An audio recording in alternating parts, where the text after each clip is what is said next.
ETV YouTube channels లో మీ వ్యాపార ప్రకటనల కోసం ఈ నంబర్కి కాల్ చేయండి. రాబోయి చందమామ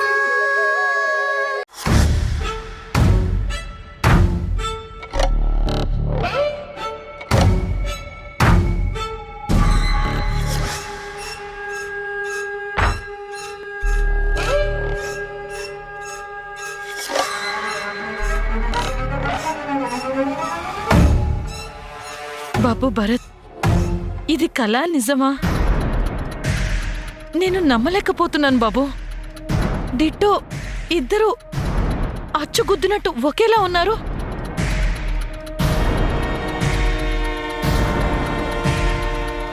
అవునత్తయ్య, ఇద్దరం ఒకేలా ఉండటం వల్లనే దాన్ని అడ్వాంటేజ్గా తీసుకుని ఈ మౌనిక వీరభద్రం గారితో కలిసి చేతులు కలిపి మొత్తం మీ ఆస్తిని కాజేయాలి అనుకున్నారు.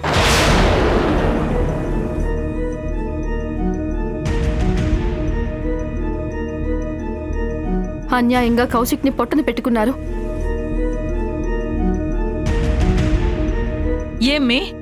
ఏం మౌనిక, నా కొడుకు పెళ్లి చేసుకుంది నిన్నే కదా?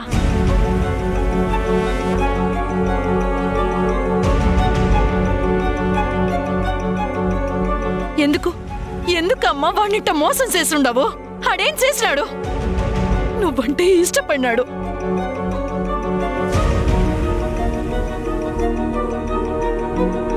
నిన్ను పెళ్లి చేసుకున్నాడు.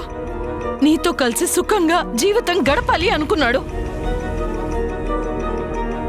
అట్టంటోనే మోసం చేసినావే, నీకసలు మనసు ఉండదా అమ్మి?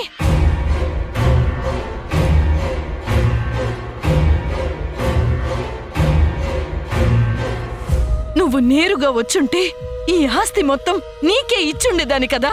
నేనేమన్నా కట్టుకుని పోతానా? అన్యాయంగా నా బిడ్డని సంపినోడుతో నువ్వు కూడా కలిసి చేతులు కలిపినావే, ఇదేమన్నా నీకు న్యాయంగా ఉండదా?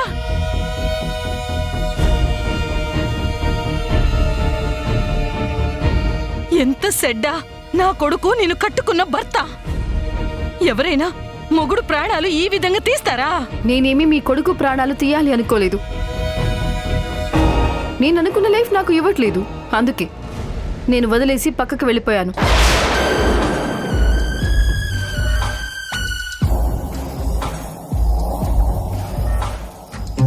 నాకు విడాకులు ఇవ్వమని అడిగాను, కానీ అతను నేను ఇవ్వను అంటుంటే ఏం చేయాలో అర్థం కాలేదు. నేనక్కడ చచ్చిపోయినట్టు నటించి ఇండియా వచ్చి నా దారిన నేను బ్రతుకుదాము అనుకున్నాను. ఈ లోపల ఇదిగో ఈ కేసులో ఇరుక్కుపోయాను. అయినా భార్యకి ఏం కావాలో తీసుకొచ్చి ఇవ్వలేనివాడు వాడు ఒక భర్త. అందుకే వాడిని వదిలేశాను. కానీ విచిత్రం ఏంటంటే ఇక్కడికొచ్చి కూడా ఆ కౌశిక్కే భార్యగా నటించాల్సి వచ్చింది.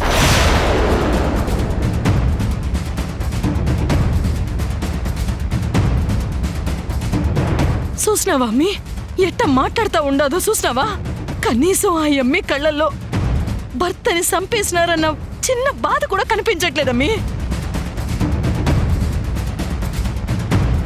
ఎలా కనిపిస్తుంది అత్తయ్య? తను మనిషి అయితే కదా క్రిమినల్.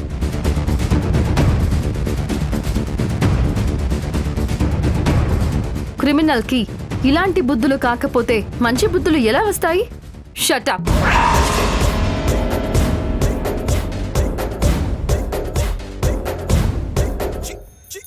నేను క్రిమినల్ని కాదే, నేను క్వీన్ని.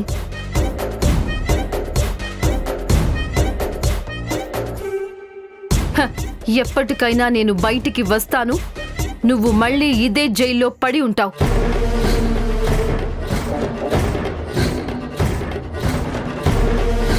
వీరభద్రం గారిని నువ్వు చాలా తక్కువ అంచనా వేసినట్టున్నావు. ఆయన తలుచుకుంటే మీరు ఎవ్వరూ అతన్ని ఆపలేరు.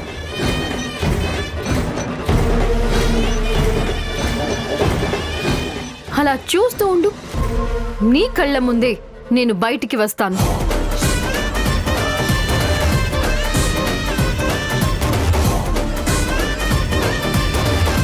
అసలు ఈ జైల్లోనే నీ కథ ముగించేయాలి అనుకున్నాం, కానీ కుదరలేదు.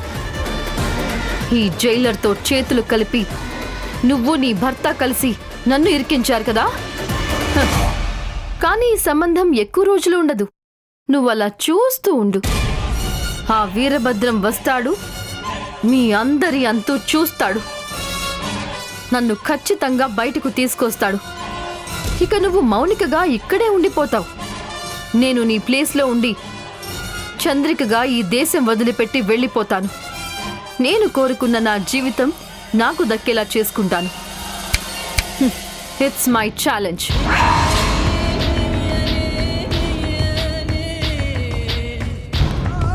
చాలా కలలు కంటున్నట్టున్నావు. ఆ వీరభద్రానికే దిక్కు దివాణా లేకుండా ఎటు వెళ్ళిపోయాడో కూడా ఎవ్వడికి తెలీదు.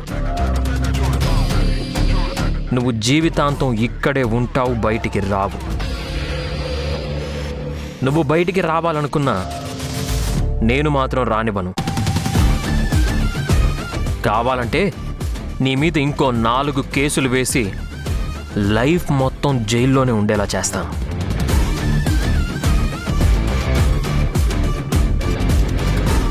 నా రూపంలో ఉండి నన్ను మోసం చేసి నువ్వు బయటపడాలి అనుకున్నావు. కానీ చివరికి నువ్వు తీసిన గోతులోనే నువ్వు పడిపోయావు. మా ఇద్దరిని చాలా తక్కువ అంచనా వేస్తున్నావు మౌనిక. మీకు క్రిమినల్ యాక్టివిటీస్ గురించి మాత్రమే తెలుసు, కానీ మాకు మీలాంటి క్రిమినల్స్ని ఎలా హ్యాండిల్ చేయాలో కూడా బాగా తెలుసు. మేమిద్దరం ప్రొఫెషనల్ లాయర్స్. మేం తలుచుకుంటే నీకు ఏకంగా ఉరిశిక్ష పడేలా చేయగలం.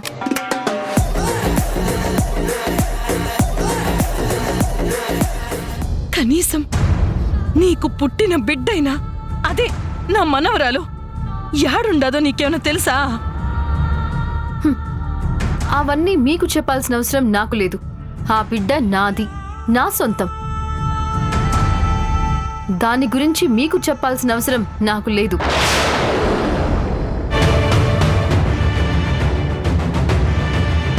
ఎలా చెప్పవు? నువ్వు దాచిపెట్టిన నిజాన్ని బయటికి లాగటానికి నేనొక దాన్ని ఉన్నాను, అది గుర్తుపెట్టుకో. ఇప్పటికైనా మించిపోయింది లేదు. నీ పద్ధతి మార్చుకుంటే నీకొక మంచి లైఫ్ దొరుకుతుంది. లేదంటే జీవితాంతం ఇక్కడే ఉండాల్సి వస్తుంది. చిచి, అయినా ఇలాంటి దాంతో మనకి మాటలేంటత్తయ్యా? కట్టుకున్న భర్తనే మోసం చేసిన దుర్మార్గురాలు, కన్న బిడ్డ గురించి కూడా ఆలోచించని రాక్షసి. ఇలాంటి దాంతో మనకేం అవసరం? రండత్తయ్య, వెళ్దాం. రండి.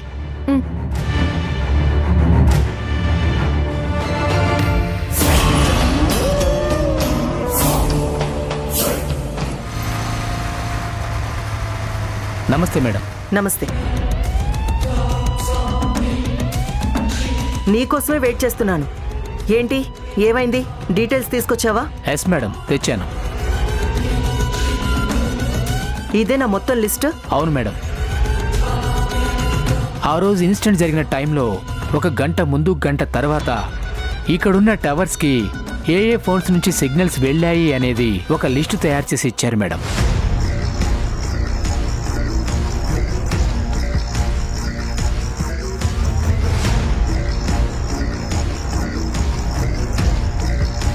ఎస్, నా అనుమానం నిజమే. రాయుడు, భరత్ ఫోన్ సిగ్నల్స్ కూడా ఇక్కడి నుంచే వెళ్ళాయి. ఈ ఇన్సిడెంట్ తర్వాత భరత్, రాయుడు ఎక్కడెక్కడ తిరిగారు, ఏ టవర్స్ నుంచి వాళ్ళ సిగ్నల్స్ వెళ్ళాయి, వాళ్ళ పూర్తి కదలికలకు సంబంధించిన ప్రతి డీటెయిల్స్ నాకు కావాలి. అలాగే మేడం.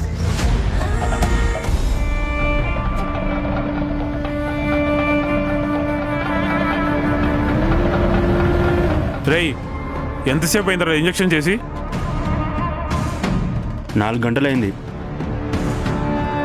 ఇంకో 6 గంటలు సెమీ కాన్షియస్లోకి వస్తాడేమో. ఆ మత్తులో ఉన్నప్పుడు తినిపించేద్దామా? అప్పటిదాకా ఆగడం ఎందుకురా? నువ్వే బలవంతంగా లేపు. ఎలాగో సెమీ కాన్షియస్లో ఉంటాడుగా, కొంచెం బలం వచ్చినా తిరగబడతాడు. చూసావుగా మనం ఏం జరిగిందో. అది నిజమే. సరే రా, మనం లేపు తప్పుదా. పద. ఏయ్ రేయ్ లే. రేయ్ ఏయ్ లే. ఏ నిన్నే నిన్నే. ఏ వీరభద్రం. ఏ నిన్నే లే నిన్నే.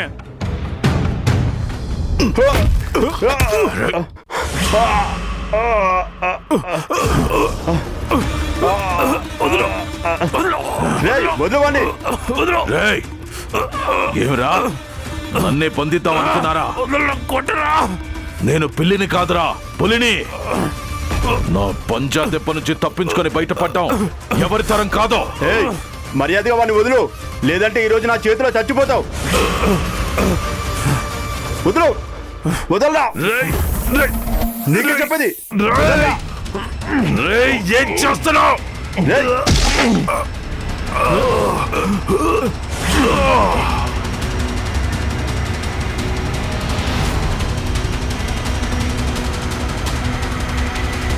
అమ్మో, వీడి కాపలా కాలండి, చాలా డేంజర్ రా.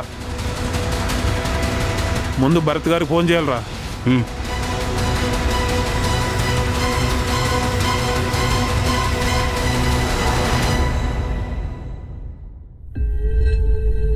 అమ్మా, ఎండలు బాగా ఎక్కువయ్యాయి కదమ్మా, కళ్ళు తిరిగి ఉంటాయి. లోపల ఏసీ ఉంది, వచ్చి కార్లో కూర్చోండి. రండత్తయ్య. నాకు బాధగా ఉండదు బాబు, తట్టుకోలేకపోతున్నాను. నేను నమ్మిన వాళ్ళే నన్ను చేస్తారని కల్లో కూడా అనుకోలేదయ్యా. నా బిడ్డని అన్యాయంగా చంపేసినారు. ఆడు ఎప్పటికైనా వస్తాడు, నా కోసం వస్తాడు, నాతో ఉంటాడని చాలా కలలు కన్నాను.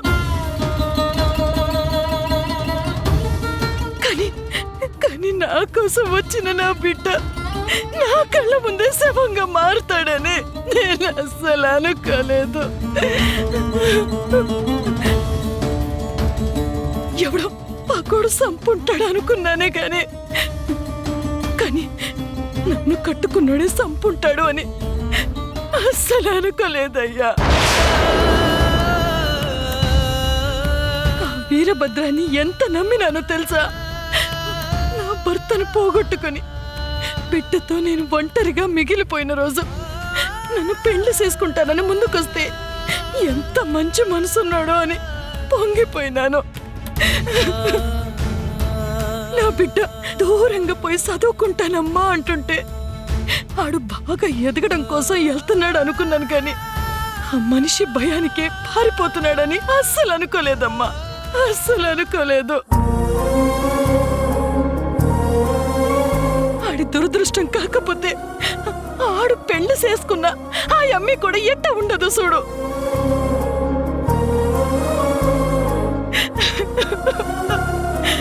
అసలు లోకంలో ఇట్టంటి ఆడపిల్లలు కూడా ఉంటారా అని నాకు తెలీదమ్మా.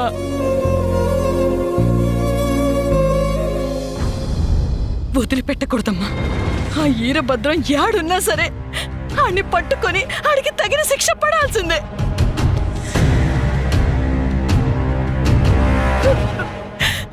నాలాంటి ఇంకో ఆడది కన్నీళ్లు పెట్టుకోవడానికి వీల్లేదు. బాబు భరత్, మీరంతా ఎంత చెప్తా ఉండగానే నేనే వినిపించుకోకుండా ఆ మనిషిని నమ్మినాను. అట్టంటోడిని ఈడ్చిపెట్టడానికి వీల్లేదు, ఆడికి శిక్ష పడాల్సిందే బాబు. నువ్వేం చేస్తావో నాకు తెలీదు. ఆ ఈరభద్రం ఎక్కడున్నా సరే పట్టుకో. ఈ పోలీసులు కోర్టులు అన్ని శిక్షించకపోతే నేనే కత్తి తీసుకొని వాడిని ముక్కలు ముక్కలుగా నరుకుతాను. ఆడు ఈ పాటికి ఎవరికి దొరకకుండా యాడ్ను దాక్కొనుంటాడు. యాడున్నా సరే అని ఎతికి లాగాలి బాబు. మీరనుకున్నట్టు వీరభద్రం పారిపోయే రకం కాదండి. మీ నాన్నగారి యావదాస్తి మీ తదనంతరం ట్రస్ట్కి పోయేలాగా రాశారు కాబట్టి ఇన్ని సంవత్సరాలు మిమ్మల్ని భరించాడు. లేదంటే మీకెప్పుడూ అపాయం తలపెట్టుండేవాడు. ఇప్పుడు కూడా నిజాలు బయటపడగానే మీ మొత్తం ఫ్యామిలీని నాశనం చేయడానికి ఆల్రెడీ ప్లాన్ చేసి ఉన్నాడు. ఆ విషయం తెలిసే అతన్ని మేమే దాచిపెట్టాం. ఏంటి బాబు, మీరే దాచిపెట్టినారా? అవునత్తయ్య, మోసాన్ని మోసంతోనే జయించాలి అంటారు. మేము వీరభద్రం గురించి చెప్పినా మీరు నమ్ముతారో నమ్మరో మాకు తెలీదు. అతనికి వ్యతిరేకంగా సాక్ష్యాలు సంపాదించాలంటే అతను బయట ఉంటే చాలా ప్రమాదం. మిమ్మల్ని తన మాటలతో మాయ చేస్తాడు. అప్పుడు మేము చెప్పేది కూడా మీరు వినిపించుకునే పరిస్థితిలో ఉండరు. అందుకే కావాలనే అతన్ని ఎత్తుకుపోయి దాచిపెట్టాం. అతను బయటికి రాకుండా ప్రతిరోజు అతనికి మత్తు ఇంజెక్షన్లు ఇచ్చి లాక్ చేసి పెట్టాం. ఈ నిజాలన్నీ మీకు చెప్పిన తర్వాత అతన్ని అరెస్ట్ చేయించాలని ప్లాన్ చేశాం. ఇడిచిపెట్టకండి బాబు, ఆడు చాలా దుర్మార్గుడు. వెంటనే పోలీసులు తీసుకెళ్ళండి. ఆడు ఎక్కడున్నా ఆడిని అరెస్ట్ చేయించి జైల్లో పెట్టించండి. ఆడి మీద ఏం రాయమన్నా నేను రాస్తాను, ఏం చెప్పమంటే చెప్తాను. నేను ఆడి మీద కేసు కూడా పెడతాను బాబు. ఆడిని వెంటనే పోలీసులకి పట్టించండి. ఆడికి శిక్ష పడాలి బాబు, శిక్ష పడాలి. అలాగేనమ్మా, అంతా నేను దగ్గర నుండి చూసుకుంటాను. ముందు మీరు కారు ఎక్కండి. అత్తయ్య, చంద్రిక, అత్తయ్య రండి, రండి అత్తయ్య, రండి.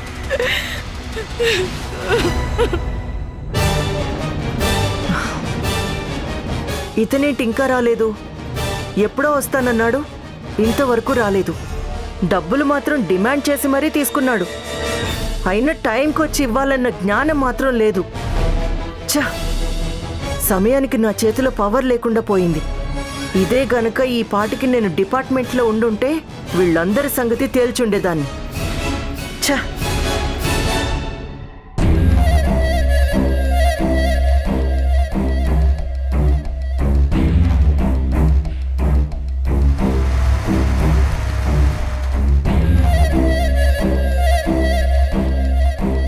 ఎంతసేపు వెయిట్ చేయాలి నీకోసం? నమస్తే మేడం. మేడం, వివరాలన్నీ తెలుసుకొని రావడానికి కొంచెం టైం పడుతుంది మేడం.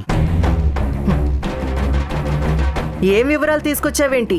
ఇదిగోండి మేడం, ఆ భరత్ రాయుడు వాళ్ళ కదలికలు మొత్తం అన్నీ ఒక లిస్టు తయారు చేసి తీసుకొచ్చాను మేడం. చూడండి, వీరభద్రం కిడ్నాప్ జరగడానికి 2 రోజుల ముందు నుంచి రాయుడికి భరత్కి మధ్య ఫోన్ కన్వర్జేషన్ జరిగాయి మేడం. ఇదిగోండి కాల్ లిస్ట్. కంటిన్యూగా 2 రోజుల నుంచి మాట్లాడుకుంటూనే ఉన్నారు మేడం. కిడ్నాప్ జరిగే రోజు కూడా రాయుడు భరత్ ఇద్దరు కలిసే ఉన్నారు. వాళ్ళిద్దరి ఫోన్ సిగ్నల్స్ ఒక టవర్ నుంచి వచ్చాయి మేడం. సో వాళ్ళిద్దరూ ఒక చోటే ఉన్నారు. వీరభద్రం వచ్చే దారి కాసి వాళ్లే బహుశా కిడ్నాప్ చేస్తుంటారు మేడం. వాళ్ళిద్దరే వీరభద్రాన్ని కిడ్నాప్ చేశారనేది మన దగ్గర సరైన సాక్ష్యాధారాలు లేవు. సాక్ష్యాలు లేకుండా ఏదైనా స్టెప్ తీసుకుంటే అవతల ఉన్నది భరత్. మామూలోడు కాదు, పెద్ద క్రిమినల్ లాయర్. ఏదైనా తేడా వచ్చిందంటే మనల్ని ఇద్దరిని లోపలికి పంపిస్తాడు. మేడం, ఆ ఇన్సిడెంట్ తర్వాత రాయుడు భరత్ ఇద్దరు కలిసే ఉన్నారు మేడం. వాళ్ళిద్దరూ కలిసి ఒక హోటల్కి వెళ్ళారు మేడం. ఆ తర్వాత ఇద్దరూ కలిసి ఒకే ఏరియాలో చాలాసేపు టైం పాస్ చేశారు మేడం.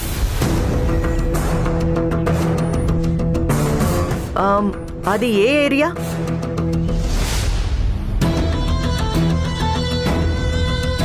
ఇదిగోండి మేడం, ఆ లొకేషన్ కూడా తీసుకొచ్చాను.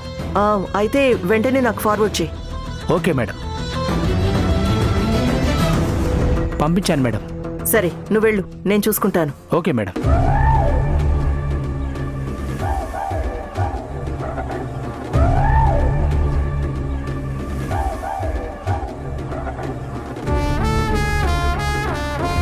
వీళ్ళిద్దరూ కలిసి ఒకే ఏరియాలో చాలాసేపు టైం పాస్ చేశారా? ఉంటే రాయుడింట్లో ఉండాలి, లేదా వీరభద్ర ఇంటికొచ్చి భరత్తో రాయుడు మాట్లాడాలి. ఆ రెండూ కాకుండా వీళ్ళిద్దరూ కలిసి ఎక్కడెక్కడో తిరగడమేంటి? ఖచ్చితంగా ఇది వీళ్ళిద్దరి పని. ఆ ప్లేస్కి వెళ్తే కానీ అసలు వివరాలు తెలియవు. బహుశా వీరభద్రాన్ని వీళ్ళు అక్కడే దాచారేమో.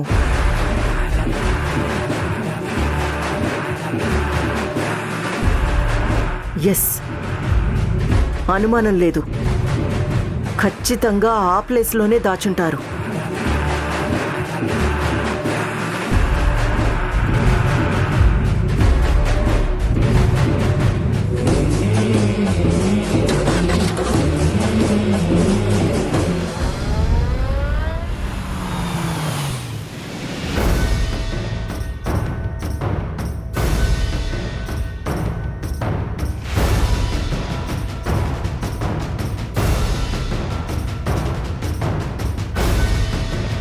లొకేషన్ ఇక్కడే చూపిస్తుంది.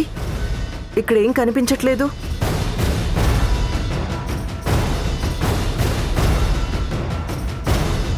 Hello madam. నువ్వు పంపించిన లొకేషన్ కరెక్టేనా? ఇక్కడ ఏం కనిపించట్లేదు. అవును మేడం, లాస్ట్ సిగ్నల్స్ అక్కడే ఉన్నాయి మేడం.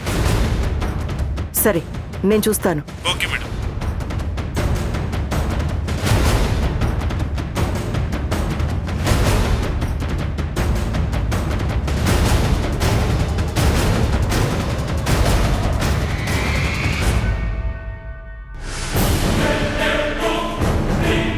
వీడెవడై ఉంటాడు? ఒకవేళ వీరభద్రం ఆ ఇంట్లోనే ఉన్నాడా?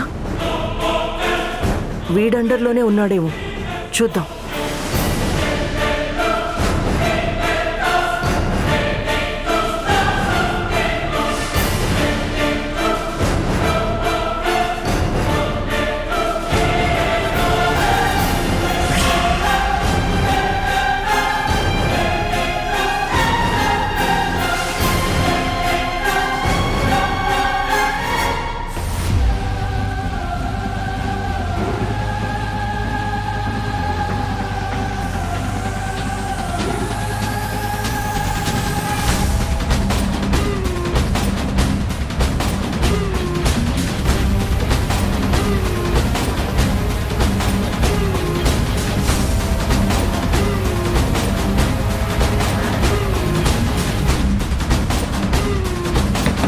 హలో,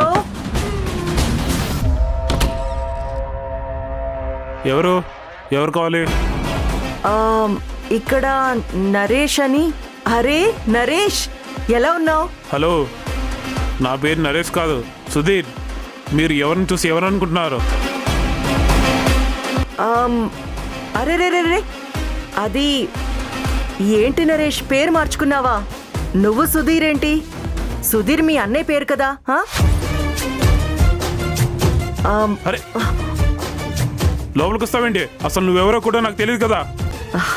నేను తెలియకపోవడం ఏంటి నరేష్? మనిద్దరం గుంటూరు హిందూ కాలేజ్ లో చదువుకున్నాం కదా. ఎక్కడికి?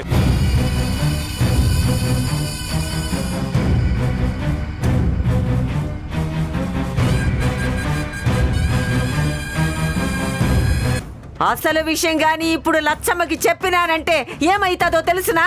తను మీరనుకుంటున్నట్టుగా మౌనిక కాదు, చంద్రిక. ఆస్తి, ఉండడానికి ఇల్లు, తినడానికి 3 పూట్ల తిండి ఉంటే సరిపోదా మీకు? ఇంకా ఏం కావాలా? నీ కొడుకు నువ్వు కలిసి ఎంత బాగా నటించుండారో. చేసిన దుర్మార్గాలు చాలవా? ముందు ఇద్దరిని బయటికి తరిమే.